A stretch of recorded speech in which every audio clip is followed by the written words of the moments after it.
Well, hello again to all the boys and girls out there in YouTube land watching. Georgia Beer Reviews back at you today with another one. And what I am looking at is a beer from Georgia Beer Company out of Valdosta, Georgia. This is their Raspberry Field Party Blonde Ale. Clocks in at 5% alcohol by volume. A little bit about this beer from the label. It says that we took our classic and refreshing Field Party Blonde Ale and let it sit on plump and ripe raspberries for a few days. We are proud to present to you this slightly tart, fruited ale that smells as good as it tastes. This beer pairs perfectly with spicy seafood from crawfish to your favorite low country boil. All right.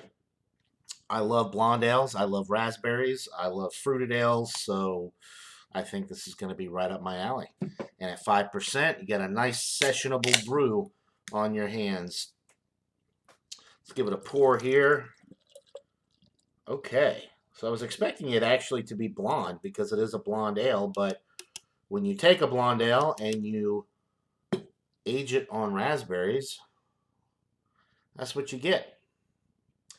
A nice light, or I guess more of a medium pink color with a one finger white frothy head.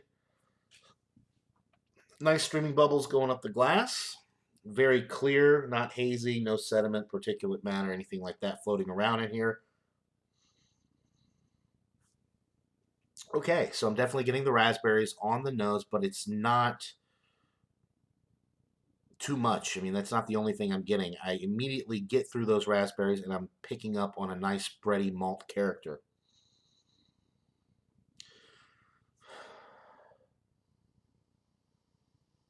Definitely the raspberries, definitely, I guess it's like a wheat bread note.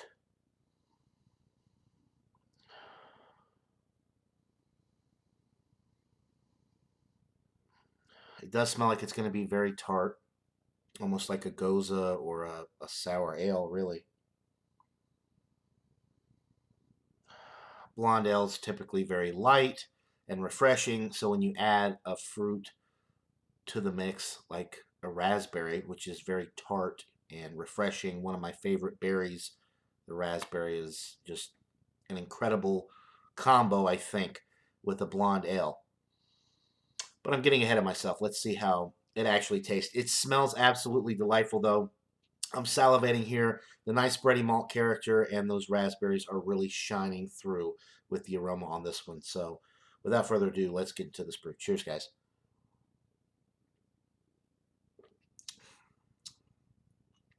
Mm. The raspberries are definitely coming through on the palate quite nicely. Nice tartness from the raspberries.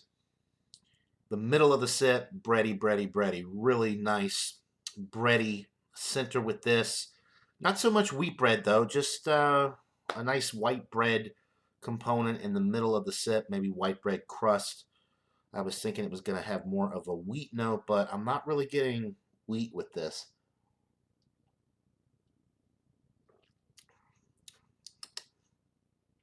There's a nice little bitterness on the back end to round it out. Usually you don't get a ton of bitterness with blonde ales, and with the raspberries being added in there, you would think it would be a little bit more on the sweet side. So I'm getting the essence of the raspberry, but it's really not super sweet. You are getting the tartness, but not a ton of sweetness. Like I said, you're getting that nice white bread crust note in the middle of the sip, and then on the back end, it drops off rather quickly, and I'm getting a ton of hop character with this. Not that it's super bitter. It's not a super bitter beer, but there is a significant hop note on the back end to kind of round this beer out. And it does have some bitterness. Not super bitter, but there's definitely a good little bit of bitterness to it. The IBUs are not listed on the label, but if I had to guess, I would say upwards of 20, maybe 25 IBUs. Definitely has a little bit of bitterness going for it. Of course, the finish is crisp, clean, refreshing, dry. The sessionability at 5.0% alcohol by volume is going to be through the roof with this one. The fact that it's not super sweet makes it even more sessionable.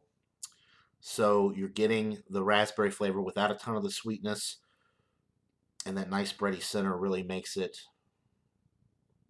extra special for me. Because sometimes with fruited ales, you kind of lose sight of what makes it a beer. And you definitely don't with this one. Definitely a lot of bready malt character.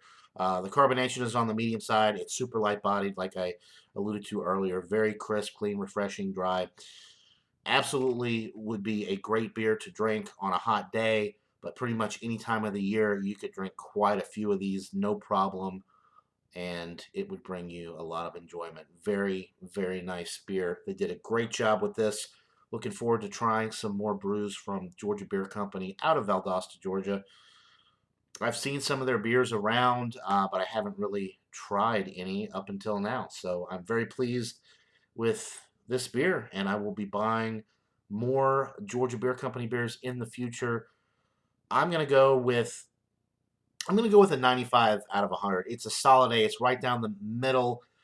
It's not overly complex. There's not anything that's like completely blowing me away with it, but it's exactly what it should be.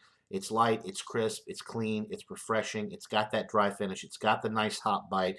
It's got the raspberry essence without being overly sweet. And of course, the bready malt character that you're getting with this beer is just really, really nice. So 95 out of 100 for the Georgia Beer Company's Raspberry Filled Party Blonde Ale.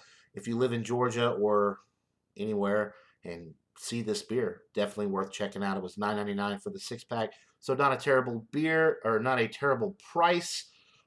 This beer is less than 2 months old as well, so they put the canned on date with this particular beer, which I like a lot better than the best by date. So I know exactly how fresh this beer is. So 95 out of 100. That'll do it for this beer review, guys. Buy it, try it. Let me know what you guys think if you can find this beer in your area. I hope you're all having a wonderful day. And until next time, everybody, cheers.